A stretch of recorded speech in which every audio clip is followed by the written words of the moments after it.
It was what I was prescribed to become since I was about, let's say, 14, 15 years old. So when a natural transition into that, and I was like, this is what I want to do after I spend a year or two in it, and I knew for sure that I wanted to be a young person.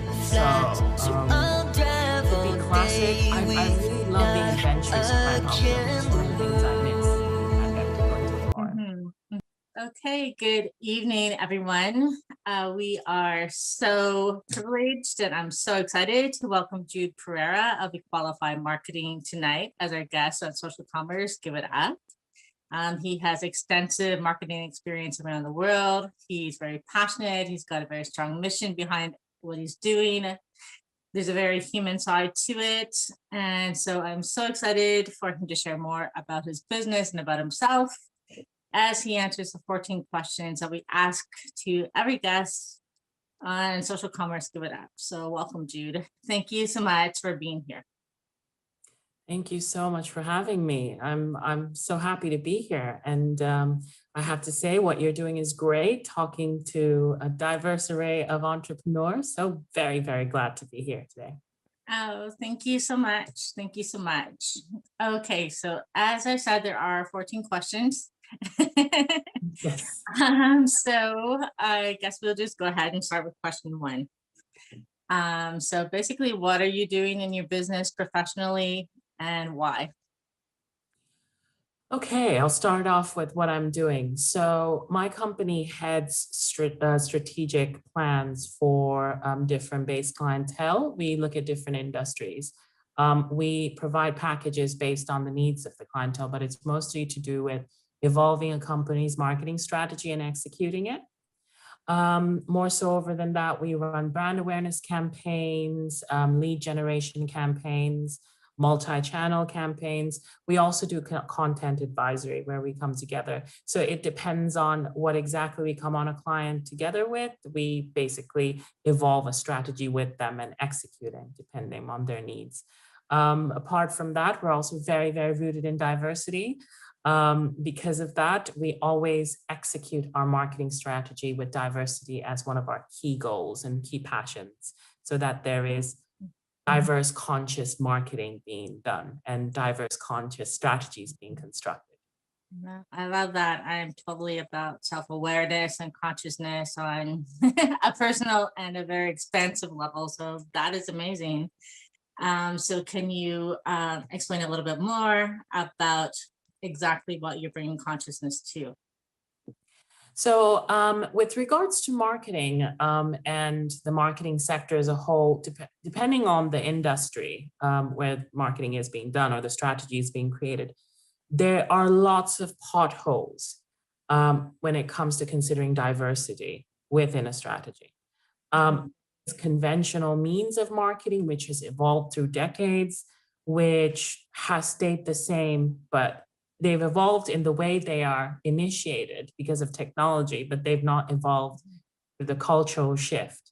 So essentially, it is one of the main things that we do when we look at a marketing strategy or initiating a marketing strategy is to look at how we can be inclusive as possible to different ethnic groups and different cultural groups. As you know, we can't include content which could be hurtful for certain ethnic groups. We can't include content which might not be inclusive of different genders, different sexualities. So we really look at how to market in a conscious way, but we don't take it just there. We take it a step further and we make sure that we do it in a way that it's comfortable for all viewers to see. And they could feel that their marketing is done in a way that considers them.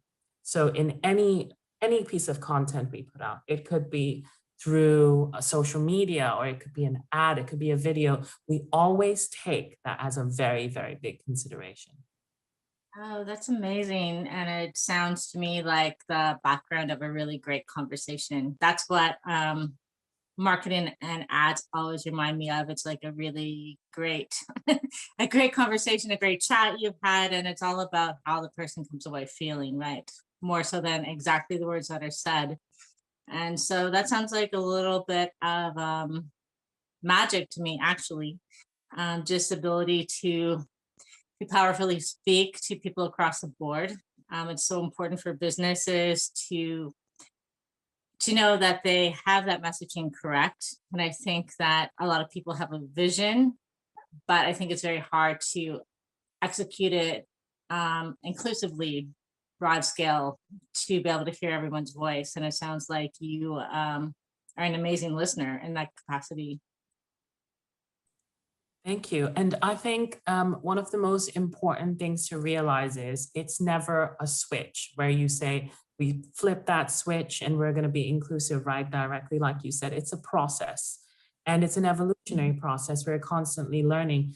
And companies do realize that they need to do this, but they do it sometimes they do it in a way where they're just trying to flip the switch, looking at one single solution when it should be a plan, an accountable plan to be committed to diversity so that it comes off as a genuine dedication to making their products or their companies more diverse and safe spaces for people of all walks of life. So I think I want to definitely make clear that I definitely don't flip a switch. I help along the process and put along different mechanisms to learn much more in a much more attentive way to see how things react. And it is when you're trying to do a positive thing towards something like diversity, it can never be wrong. There are always allies. There are always people who want to do good. And that's what matters. And it's always about adapting and changing. And if something goes wrong, it's about admitting it, moving on and making it better and holding the company itself and the people running the company accountable. And that comes into marketing and the whole marketing plan that a company initiates. Absolutely. And I love that. And I totally agree with you. In the personal work with my clients, definitely it's, so I guess maybe a little bit of a gift I have with them is in speaking with them, I can kind of see their point Z or Z. Canada, we say Z.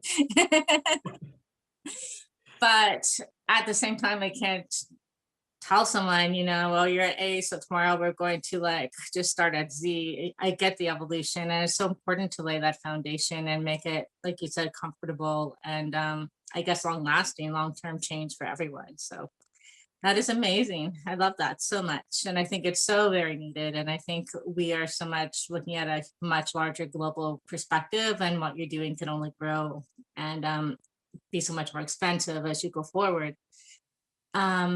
So how did you get into marketing to begin? Was it always your passion? How did you come across it? Why did you choose that as your field?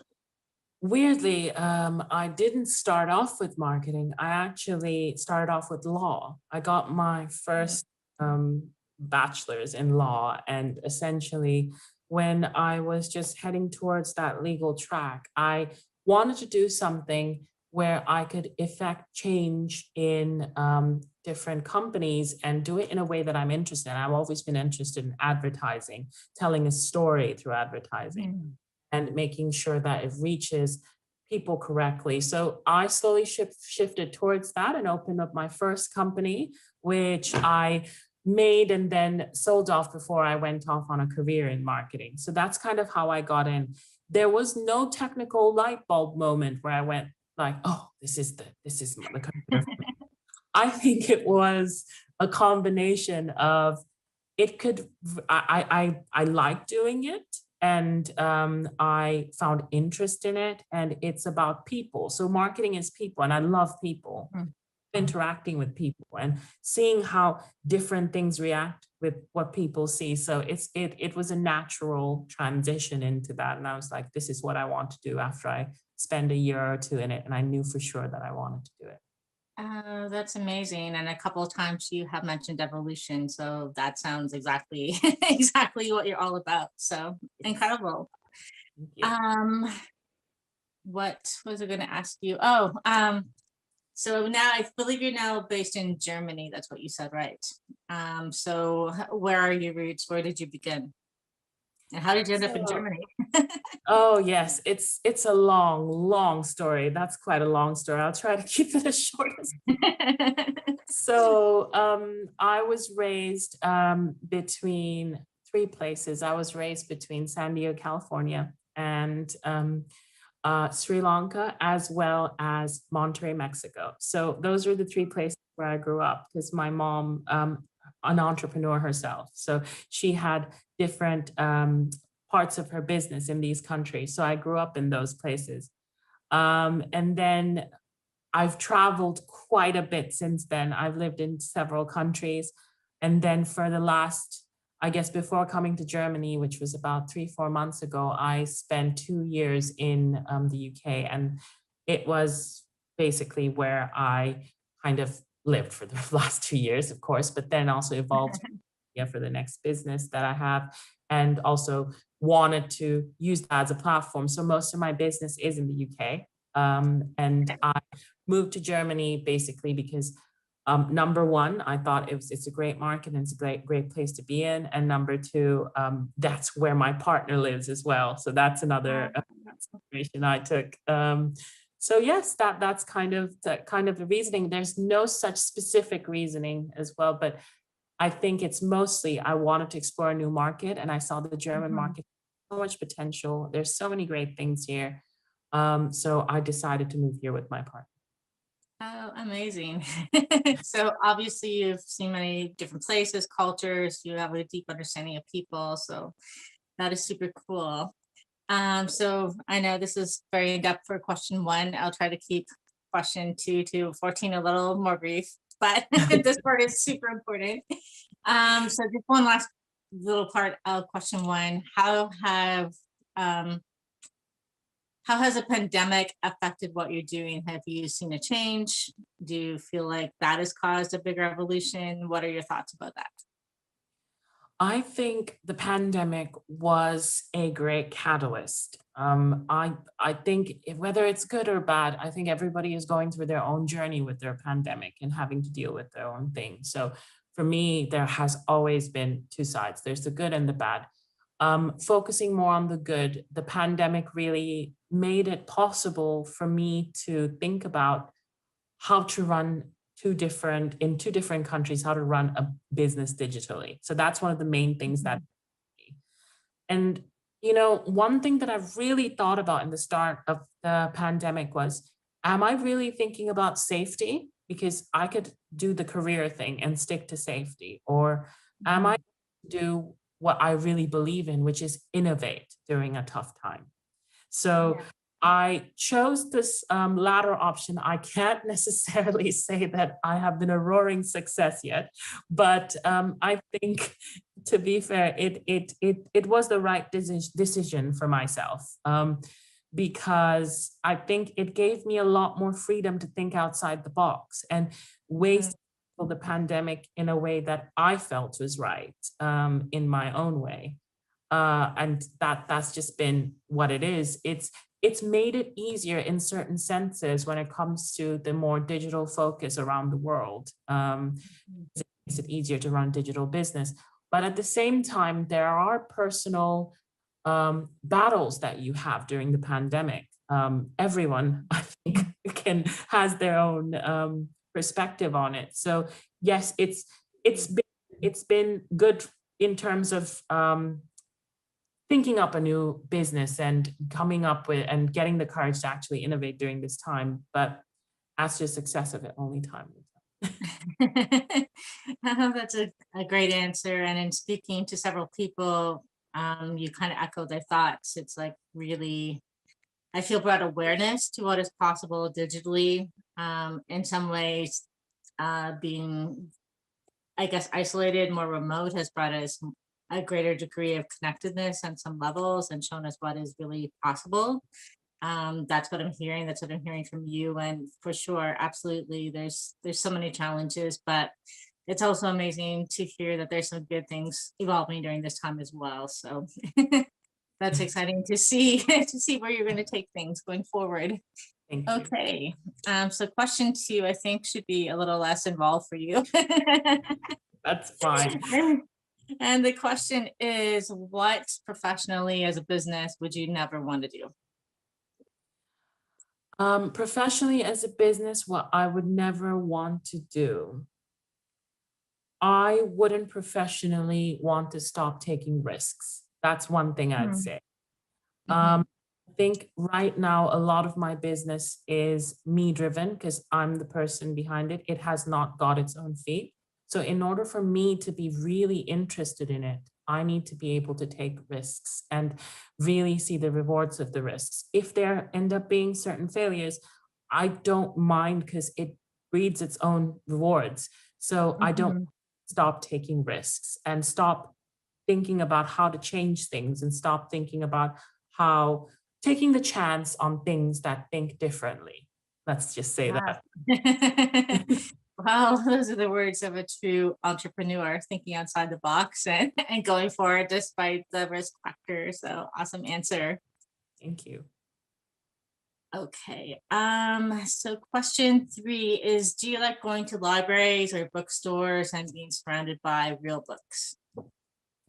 I actually really do. I love being surrounded by real books. It really gives me this sense of learning and like this sense of knowledge absorption. One thing that I've missed during the pandemic is going to a library and picking up a random book that I see. Because right now, the books that I read are ones that are already in the shelf or the ones that I actively order. So Mhm, with regards to what I need to do, but I would love to just go to a place and just go to a library and have a mountain of books in front of me and just, find something random. And it's like encountering something completely different, but there's more of a sense of discovery than stumbling upon something on the internet. It's like picking up an artifact of sorts. And then it's really, really, yeah, I love books. And I think physical books represent something. I love digital books because of their convenience. You can't lug around mhm, mhm. everywhere you go. But if I find a really good book, I need to have that copy physically because it just Mhm. there's something about the physical presence of a book that really is substantial to me. I agree with you. The look, the texture, the feel. I think you said something about it like being an artifact. It is like a little piece of someone's history, their personal journey, and that they're sharing with us. And well, I agree with you. Looking things up online is like so available and so Yes. convenient. It just doesn't give you the same sense and feel as like holding that in your hand. I don't know. I think it goes in more for me when I do that. I guess it's a little 100%. bit kind of like the record albums, right? I've got like so many from growing up, and I'll never play them again because I don't have a record player. I guess I could, but I don't. Anyway, it's just a feeling of like being able to look at the album covers and the real thing. So that's awesome. I totally agree with you. Question 4. So since you're a risk taker, this one definitely applies. So what is the most daring thing that you have ever done? Oh my goodness, it's quite recent. The most daring thing I've ever actually two, but okay, I'll talk about the most recent one then. The most daring thing I've ever done is left a comfortable career path to become an entrepreneur. So Hmm. was in line when the pandemic hit. My obviously, naturally, the thing that comes into your mind is secure yourself so that you make it through the. Mhm. I didn't take that, so and then I decided to open my own company in this climate. So that is probably one of the most daring things I've done. And it is scary, but it is rewarding to see how things work out in a tough situation. Wow. And I think, wow, especially during this time, that's so, so huge. And I think that's kind of like the pivot point for so many entrepreneurs. It's like stay where it's what's known or take the leap. And you took a giant, giant leap. Wow. Amazing. Thank you. What is something that you wish that you had said yes to looking back? Something that I wish I would have said yes to. Hmm. Nothing really does come to my mind because I think my I'm very future oriented. So I Mm. usually I used to do this thing where I go back and like analyze my past decisions professionally. And I thought that to be quite detrimental. So I kind of stopped doing that. So I think it came, I had to take a unique bunch of decisions to arrive in the spot that I'm in right now. Yes. I definitely. So I essentially think, yeah, I wouldn't have said yes or no to anything in the past other than what I did. So I wouldn't have a specific one to give you. Sorry. No, that says a lot about you. It says that you know when to say yes. And even if you feel a little bit hesitant and you're pretty sure it's a yes, you still go for it. So that's Thank you. courageous and powerful and an amazing example. I love that. Thank you very much. Okay. Was there a pivotal moment in your life that changed something significantly for you?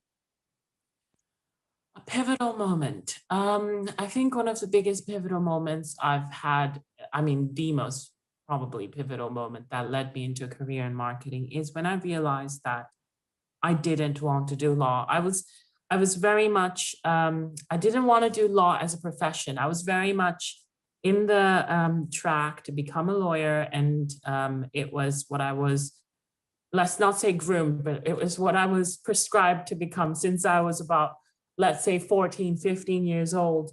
So when I finished my degree and did that, one of my pivotal moments was realizing that I did want to go into marketing and I didn't want to do law. It was at a younger stage in my life where things are a bit difficult because you're at an earlier stage. So it was a big pivotal moment that kind of made me launch my career to what it is now. Oh, wow. And when you say you were groomed into law, was that kind of like a family track you were following, or was it what you thought that you wanted to do and then you changed your mind after you started that path, or what do you mean by that?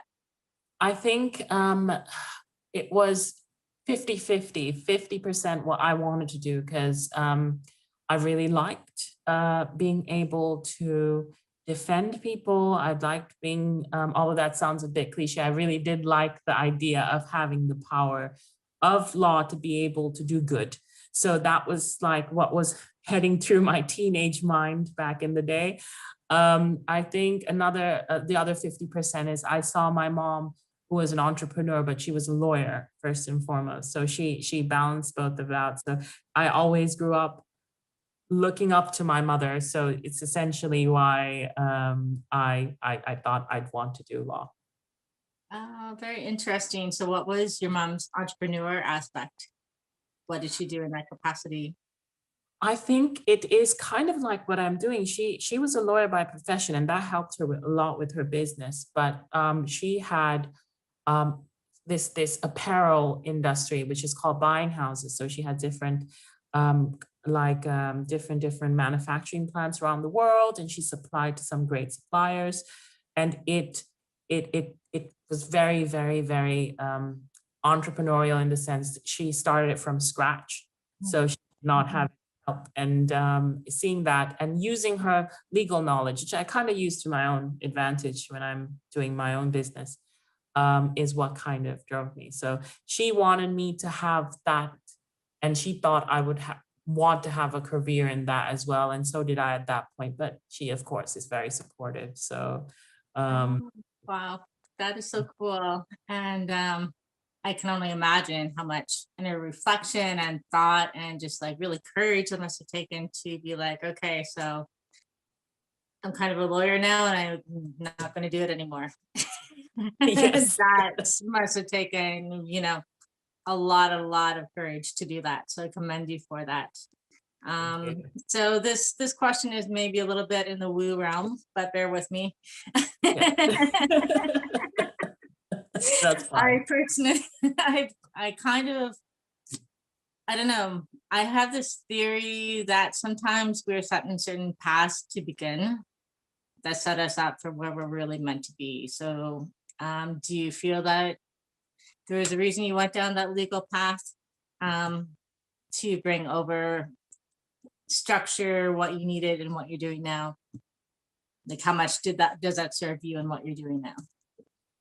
I think it does. I think it really makes, I think a lot of different crafts and a lot of different professions um, give you sometimes the basic groundwork to think about different sides of entrepreneurship. So I've Mhm, looking at contract law and looking at commercial law because that's what I was really looking at during my time studying it, law. So it really helped me look at how legality works when you're making a contract with a client. What are business to business deals look like? What are consumer protection laws? What kind of laws go into the company to make it happen, to make it grow, and about taxation law. So it, I didn't get into doing law with the like preconceived notion that I will use it for entrepreneurship because I didn't know I would do this at this point. But right now, looking back, it certainly does help me currently, mhm. a lot of the Ah, things I do. So it definitely is for sure. very interesting. Okay, great, awesome. All right, so where are we? Next question. Um, okay, so what is something, well, you kind of, I don't know if you have something else, you kind of maybe answered this, but what is something that you thought that you would love, and then you ended up not liking it at all? Something that I thought I would love and ended up not liking it at all. If you're talking about 50% of all of my online shops, then that's correct. That's You mean your personal jobs? yes, exactly. Oh, That I was about to encompasses say that's not really great marketing. You're not supposed to say exactly. that. Yeah, I think you need to be a good prey for marketed products in order to know about marketing. So I end up doing things that I don't need. I also cook quite a lot, so I buy a lot of cooking stuff that I quite. Oh, your purchases. Yes, I know, especially in the pandemic, there's so many cool things that pop up and I'm like, I so much need that. I totally get that. Yes. 100%. So I made a couple yeah, of purchases. exactly. So the random purchases I do, but that's like evading the question. But yeah, I don't think so. Apart from what I said before, it would remain the same. I think, yeah. Okay. Okay. Well, impulse shopping, I get that totally. Buyer's Yeah, remorse. Good 100%. answer. Okay, Uh, so are you the first person on the dance floor? oh, I think so. I think it depends on how many drinks are in me, but would think I would Right? think I'm the first person on the dance floor. I would say, okay, to be completely truthful, I would drag someone with me to be co-first person on the dance floor. But I might, yeah, I love opening up the dance floor and trying to be a little bit crazy and trying to shake it up. It's just, when you have an empty dance floor, you just feel the room lacks so much energy. So you want to just get out there and do it. So you're leading your unwilling victim to the dance floor, but that's great. Getting the party 100%. started. And That's what that's beverage would every you be having Friday with night before the pandemic. So that? Awesome. So you mentioned drinks. What would be your favorite one on the dance floor? oh, I'm a cocktail person. So it could be classic. I really love being adventurous with my cocktails. It's just one of the things I miss during the pandemic, going to a bar. Hmm. Around. Hmm. But gin based, a really nice gin based cocktail. It could be colorful. I love fruity, colorful drinks. And then later on into the night, bring on the espresso martinis and the Wow, wow.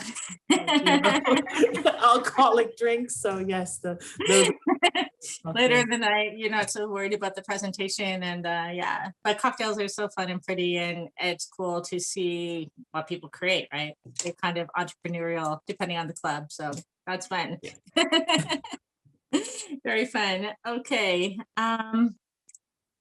If you could share only one thing about yourself with other people, what would that be? One thing about myself with other people.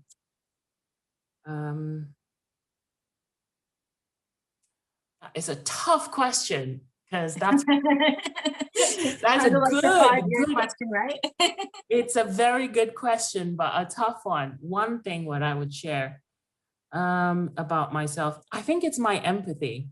I I think I would like to share that because I really, really do care about what people are going through, and I think I really do, even if it's someone I don't know so well, if someone wants to talk to me about something, I really want to be there. So that's something Mhm. I would like people to know about me so that they're more receptive to telling me something. So about like that's plaguing them or bothering them or something. That's kind of what I would like to put out. And I think empathy is so important, especially at a time like this, to be really genuinely care about people. And that gives you so much in return as well. I believe you said before the interview about a sense of unity being enforced because of the pandemic. I think that is so true. And I think that is the most necessary thing right now in the world for people to come together. So I would like people to know that I'm empathetic and I'm open to listening.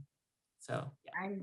I love that, and I think that is such a beautiful, important message. And I kind of I picked that up from the undercurrent of the whole message and vision behind your business. There's that empathy for diversity and inclusiveness, and the fact that you are consciously aware of that and building that, that says so much about you as a person, for you to really want to share that with the world, right? With the brands, with the businesses, so people can create more of that. And I think it is so important and so necessary. And I absolutely love that. I think as people that, despite material success, despite anything else, it's really the most important thing we can aspire to is that unity within us. So thank you so much for sharing that. I No really worries. appreciate Thank that. you. Okay, so what is the next one? Okay, so what is your favorite word and why? And what is your least favorite word and why? Okay. Um, what is my favorite word? Um, my favorite word would have to be driven. So I would say driven or passionate. That's cheating, two words. So I would say those two words mainly because it it's given such bad rap sometimes, but being driven is never a bad thing as long as you know how to be driven in the way that is right and healthy for you. So that would be my favorite word because I like drive, I like passion, and those are things that you it really propels you to do things that have value. So that those two would be my favorite words. My least favorite word would be, oh my goodness, I have so many. Um, my least favorite words, I mean, it has to be, I wouldn't say impossible because that sounds a bit cliche. Um, I would say something along the lines of powerless.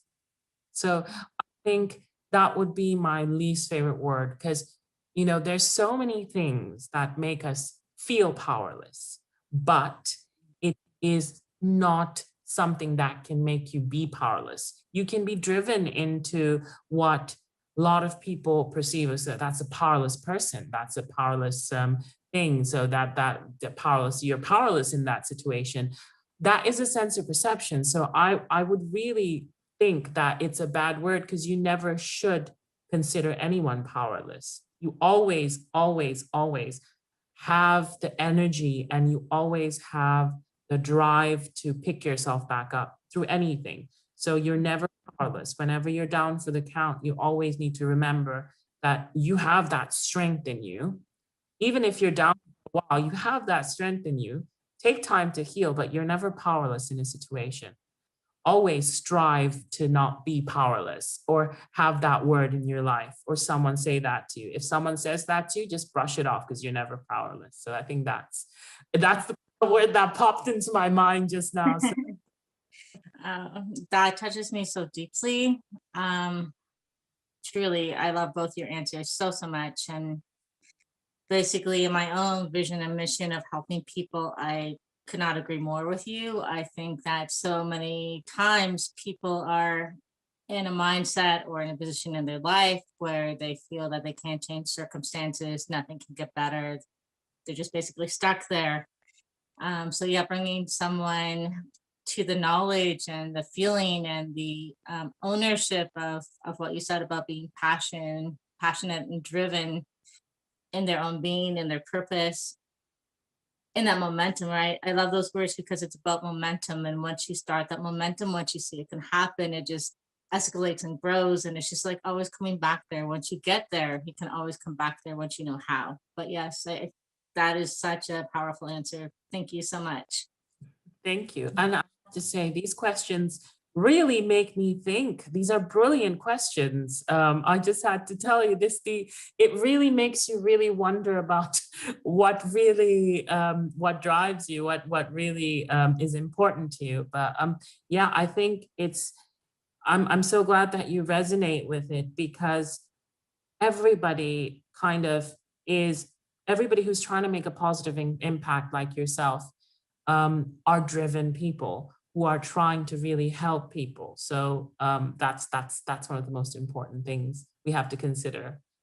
Well, thank you so much, and thank you for your kind words. And my personal journey started, well, a little bit differently. It started with a very long relationship, a marriage that wasn't working, and I thought that could never change, or I could never, move to a different place. But just kind of like you said, it's like moving from powerless to driven and motivated, and knowing that you can step into a whole different story if you focus and you choose to. And in terms of the questions, I really, they're a collaboration with myself and my business partner, and he is a phenomenal mentor.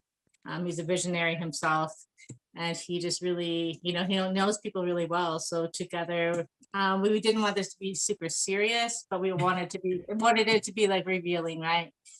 A set of questions where people could answer in their own words and share their story. So thank you so much, and I'm glad you see kind of the point behind all of this. You're very welcome. Thank you. Okay, so the next one is, do you fight fair in an argument? Fight fair in an argument.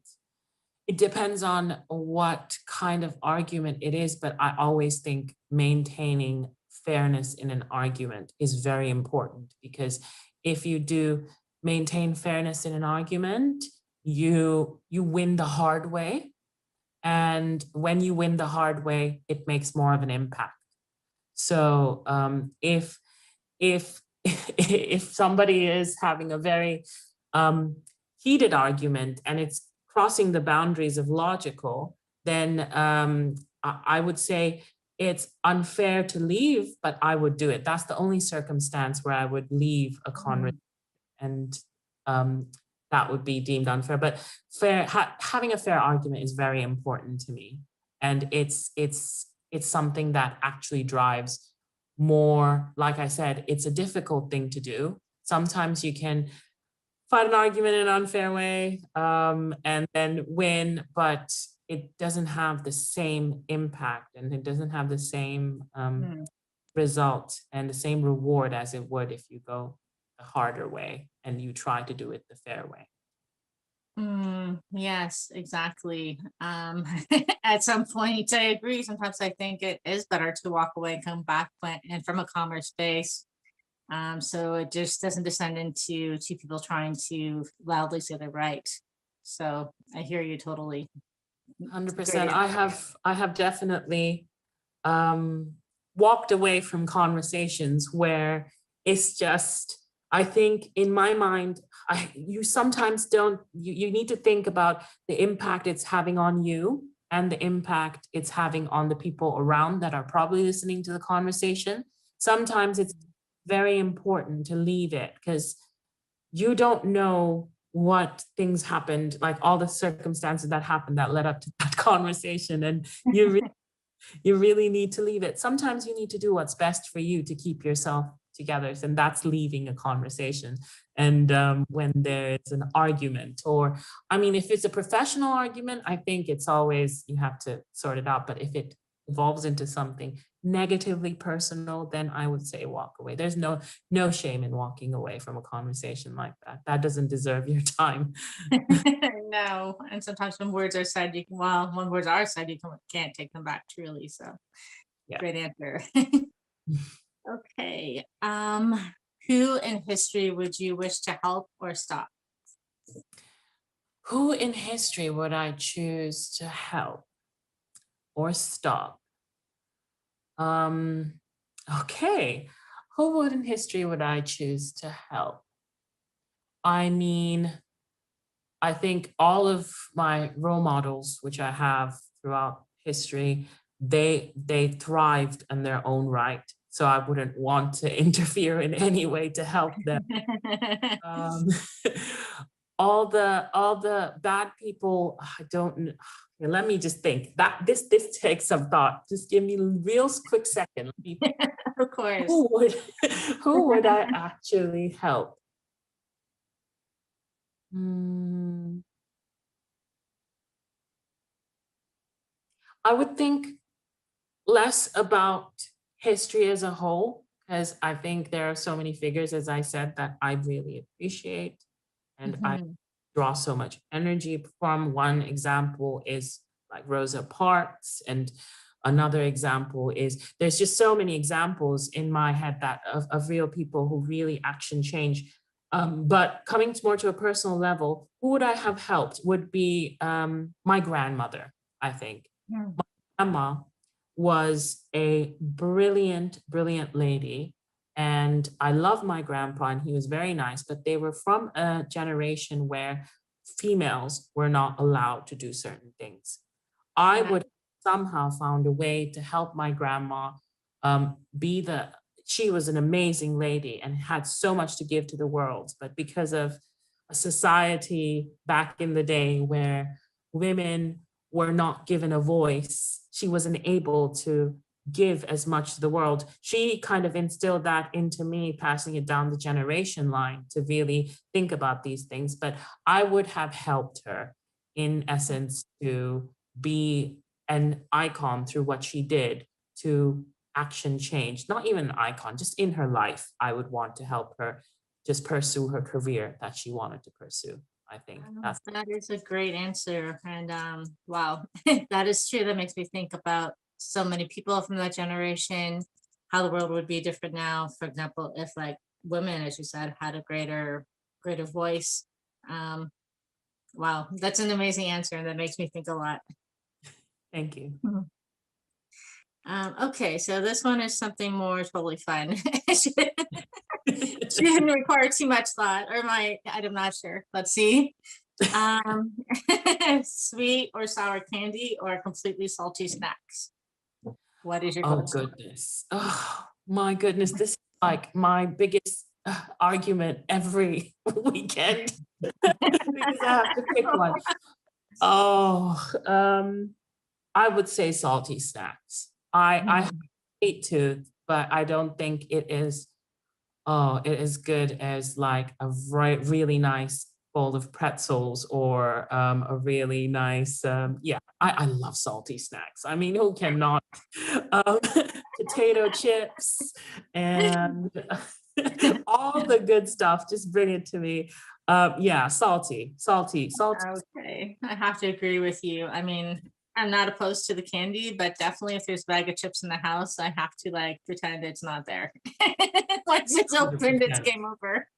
Yeah, 100%. I always keep it in a box away from my natural eye line so that it's for every day. That's a good idea. I'm gonna put a tea cozy on it. Exactly. And this one is in a cupboard, which is hardly access. So only when my mind goes to it specifically, I have enough time to think, oh, I really want a salty snack. Can I go to it? Otherwise, I will not see it naturally in my cupboard. And that's helped me a lot. I'm going to hone that advice. Thank you. Okay, so the last question is, which fictional place would you like to visit? Which fictional place would I like to visit? Hmm. Okay. Oh my goodness. I am a avid reader of fantasy books, and so this is a bit of a tough question. Fictional place. I would say something along the lines of it is definitely a battle between Hogwarts because I really like I really like what's it called, Harry Potter when I was a kid because that Mhm. Yes. epitome of um, fiction. Well, actually, yes, let me just say that. Although there's been some really bad publicity recently, rolling in her Unfortunately. handwriting, it does encompass a part of my childhood. So I do really, really know that, yeah, Hogwarts, I think, would be one of the places, one of the fan. Very cool. And I think that's like a Yes, place that has a special spot for many people. So cool it answer. does. It does. Or Narnia. I mean, there's the Narnia books, but I think Hogwarts. So to be fair. Hogwarts a little bit more. Yeah. Okay, awesome. All right. Well, it's been so amazing talking to you and having you as a guest on social commerce. Learn so much about what you're doing and who you are as a person, which is phenomenal. You're a very caring, visionary person. So I love what you're doing.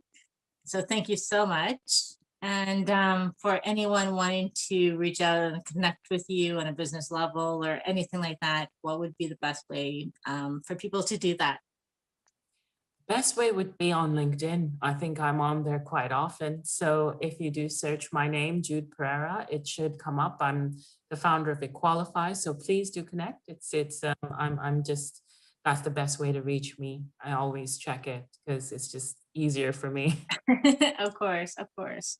Okay, amazing. Well, I'm pretty sure there's going to be people interested in the kind of marketing you're doing, and qualified marketing is super cool and very inclusive, expansive. So, all right, well, take care. And so nice to talk to you.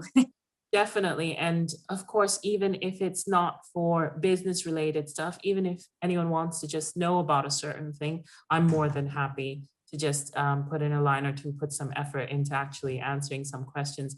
But I wanted to say thank you so much. More importantly, thank you so much for having me on. I think it's a great, great concept. And I loved every one of the questions. They were brilliant. Thank you. And thank you for what you're doing as well for entrepreneurs so that they can see this in this digital era, what they can do and other voices, other stories, which are very, very important for this day and age for people to hear, whether it could be varying industries, different types of successes, but it's so important to have an array of voices. So thank you so much for having me and for doing this as well. Thank you so much. And I can't wait to speak with you again. All right, take care for Definitely. now. Take care. Okay, Bye. okay, bye-bye.